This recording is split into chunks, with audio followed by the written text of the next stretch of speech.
இன்றைக்கி சீக்ரெட் புத்தகம் என்று ஏராளமான புத்தகங்கள், ரகசியம் என்று புத்தகங்கள் வந்து கொண்டிருக்கின்றது.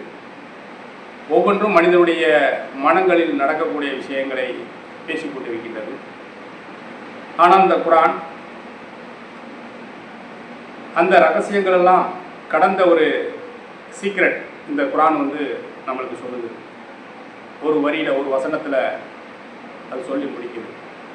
இன்றைக்கி எவ்வளவோ புத்தகங்கள் மனிதன் வந்து தன்னுடைய நோயை போக்கிக் கொள்வதற்காகவும், தன்னுடைய வறுமையை போக்கிக் கொண்டு பணக்காரனாக ஆவது எப்படி, தொழிலதிபராக ஆவது எப்படி, மன அமைதி பெறுவது எப்படி, தியானத்தில் மன அமைதி பெறுமா, யோகா செய்தால் உடல்நடை நோய்கள் குணமாகிடுமா, நடைப்பயிற்சி செய்தால், உடற்பயிற்சி செய்தால், மருத்துவம் பார்த்தால், இப்படி ஒவ்வொரு மனிதனும் தன்னுடைய வாழ்க்கையை சீர்படுத்திக் கொள்வதற்காக ஏராளமான நிலைகளை கடைபிடிப்பதும் இன்னைக்கு உலகத்தில் ஏராளமான புத்தகங்கள் இருக்கின்றன.